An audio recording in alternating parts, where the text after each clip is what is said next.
Québec. Je pense que la population du Québec est prête pour des changements importants.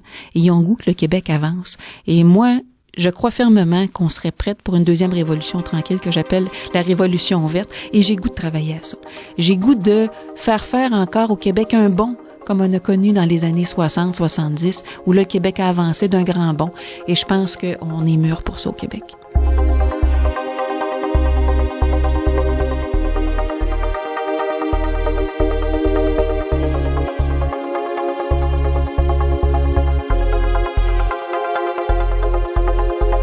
Ici Normand Mousseau. Vous écoutez La Grande Équation et nous rencontrons aujourd'hui Martine Ouellette qui nous parle d'énergie. On va faire appel à votre connaissance du dossier hydroélectrique pour faire un peu le tour de cette question-là. Environ 98% de l'électricité produite au Québec vient de l'hydroélectricité. Est-ce que c'est une bonne chose pour vous d'un point de vue environnemental, d'un point de vue social? Oui, je pense qu'on a fait des bons choix dans le passé au Québec d'avoir choisi de l'énergie renouvelable. C'était pas nécessairement évident à l'époque où on a fait ces choix-là et aujourd'hui, je pense qu'on est gagnant. Et particulièrement l'hydroélectricité, puis particulièrement au Québec. Parce que ces projets-là qu'on a fait de barrages avec des réservoirs, c'est de l'énergie qui est disponible, qui est renouvelable. Une fois que les barrages sont construits, ils sont là pour plusieurs années. On parle maintenant de 100 ans, une durée de vie d'un barrage. Et donc, ce qui nous a permis au Québec de faire notre croissance économique, parce que il faut se rendre compte que la structure industrielle du Québec est beaucoup basée sur une consommation d'électricité, beaucoup plus que dans d'autres pays, étant donné que l'énergie est disponible. Donc, ce qui nous a permis de faire une croissance économique intéressante au Québec.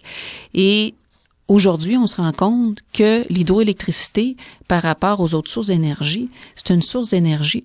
Écoutez, on va se dire les vraies choses. Il n'y a aucune source d'énergie qui n'a pas d'impact environnemental. Ça, tout de suite, en partant, là, il y aurait, là, puis c'est pas une source, mais c'est l'efficacité énergétique, donc de moins consommer. Ça n'a pas d'impact. Mais sinon, toutes les autres sources d'énergie ont des impacts environnementaux et l'hydroélectricité est parmi celles qui en a le moins et est une source fiable. Est une source qui est constante. Et le fait d'avoir des barrages avec des réservoirs, les réservoirs agissent comme des grandes batteries et peuvent accumuler de l'énergie, ce qui nous permet de faire des échanges avec les États-Unis ou avec l'Ontario. Quand l'énergie là-bas est moins chère, on peut en acheter. Quand elle est très chère, on peut en vendre. Et ce qui nous permet aussi de faire un couplage avec l'éolien. Le meilleur couplage pour l'éolien, c'est vraiment l'hydroélectricité avec réservoir, parce que l'éolien est une énergie intermittente. Donc, quand il vente, il y a de l'énergie, mais quand il vente pas, on n'en a pas. Et il faut donc pouvoir accumuler une certaine quantité d'énergie quand il vente pour pouvoir, après ça, la redistribuer quand il vente pas. Et les réservoirs d'eau qu'on a servent à accumuler parce que les turbines qu'on a dans les barrages, on peut les partir à la demande. Ce qui n'est pas le cas pour de l'énergie nucléaire. Ça, l'énergie nucléaire, ça fonctionne tout le temps. Même quantité, là, 24 heures sur 24, 7 jours par semaine, 365 jours par année. Des usines au charbon, ça peut être modulable, mais difficilement. Des usines gaz naturel qui produisent l'électricité, ça se module un peu plus facilement, mais les turbines hydroélectriques, c'est ça qui est le plus facile à moduler avec de l'éolien. Malgré tout, on lui reproche quand même de causer, par exemple, des gaz à effet de serre et d'affecter énormément un territoire.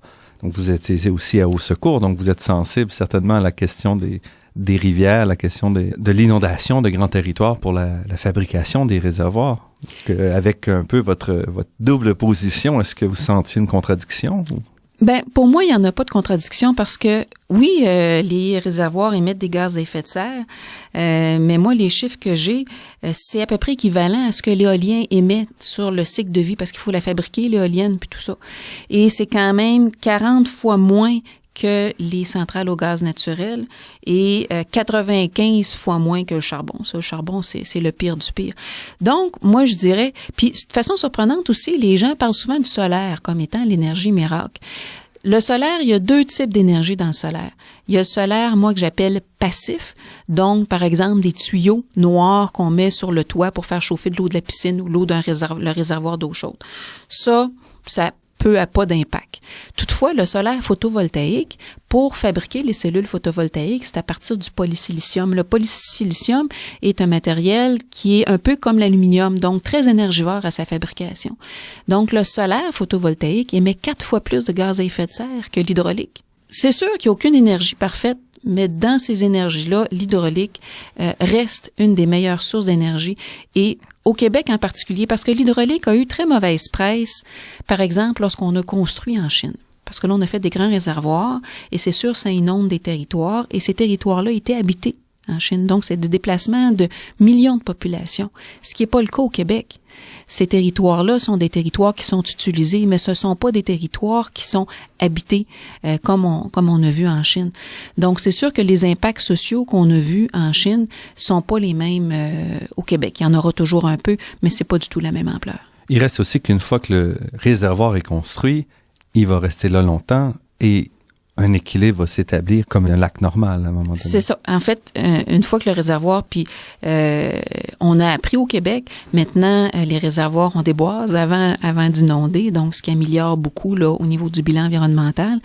Et au bout de quelques années, ça se stabilise et ça devient comme un lac. C'est sûr, il y a la question, souvent ce qui revient, c'est les poissons. Hein? Mais il y a des passes à poissons, il y a des activités de mitigation, mais au niveau de l'éolien, plus on va en voir, ça va être les oiseaux, les corridors migratoires, puis tout ça. Il n'y a aucune production d'énergie qui est sans impact et qui est parfaite. Donc, on a des choix à faire. On a des choix à faire, premièrement, comme consommateur, décider de moins consommer d'électricité avec des meilleures technologies, une meilleure utilisation, mais aussi, on peut faire des choix de style de vie. Est-ce qu'on est obligé d'avoir un spa dans notre cour ouvert l'hiver avec un trottoir chauffant pour s'y rendre? C'est sûr que si on se met tous à avoir ça, nos consommations vont augmenter. Et on a des choix de société aussi, je vous dirais, au niveau du développement économique. On a fait le choix dans le passé d'aller vers les alumineries. Ce sont des industries énergivores. On en a déjà plusieurs.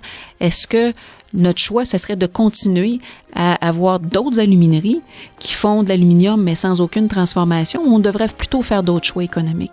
Ça, c'est des choix qu'on peut faire qui ont un impact direct sur notre consommation d'électricité.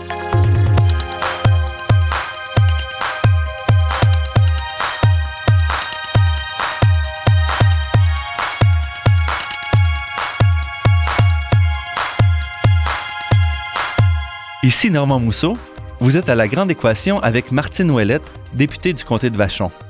Parlant de choix, il y a le plan Nord qui va aussi être très énergivore parce que l'industrie minière exige énormément d'énergie pour la transformation même primaire.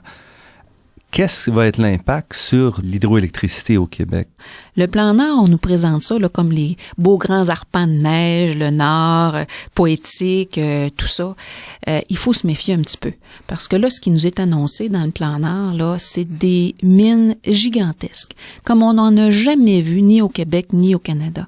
Tellement sont grosses les mines qui s'en viennent. Juste vous donner une idée, au niveau du minerai de fer, les différents projets annoncés ferait en sorte de multiplier par 10 notre production de fer.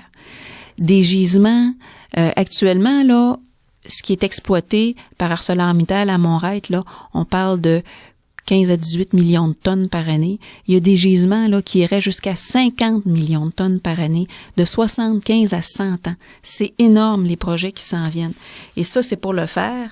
Pour l'or, on multiplierait par 3 la production de l'or, et pour le nickel par 4. Je vous parle juste de ces 3 métaux-là. Et donc, c'est des mines très grosses qui s'installeraient sur notre territoire. Il faut qu'on se décide comme citoyen, est-ce qu'on veut laisser continuer à exploiter ces ressources-là, ce minerai-là qui appartient à l'ensemble de la collectivité pour des peanuts. Pour l'instant, on n'a presque rien en retour comme redevance. Et c'est exploité, c'est pas très bien encadré. La loi sur les mines date de 1885. Les rénovations qui sont proposées actuellement par le gouvernement libéral sont plus cosmétiques qu'autre chose. Donc, il y a tout cet aspect-là sur lequel il faut qu'on se positionne comme société, mais il faut se rendre compte aussi, parce que là, j'entends souvent, on est en surplus actuellement au niveau de l'électricité. On est en surplus au Québec au niveau de l'énergie. Mais ces mines-là, ça va consommer beaucoup plus que les mines actuelles. parce que les grosseurs sont beaucoup plus importantes. Et donc, on parle de l'équivalent de 4 à 5 nouvelles alumineries pour couvrir le besoin de ces mines-là. Donc, c'est beaucoup, beaucoup d'énergie. Mais on parle de quoi? D'à peu près 10% de la production actuelle d'énergie? 20%? Écoutez, on parle, quand je dis 4 à 5 alumineries, là, je mets en moyenne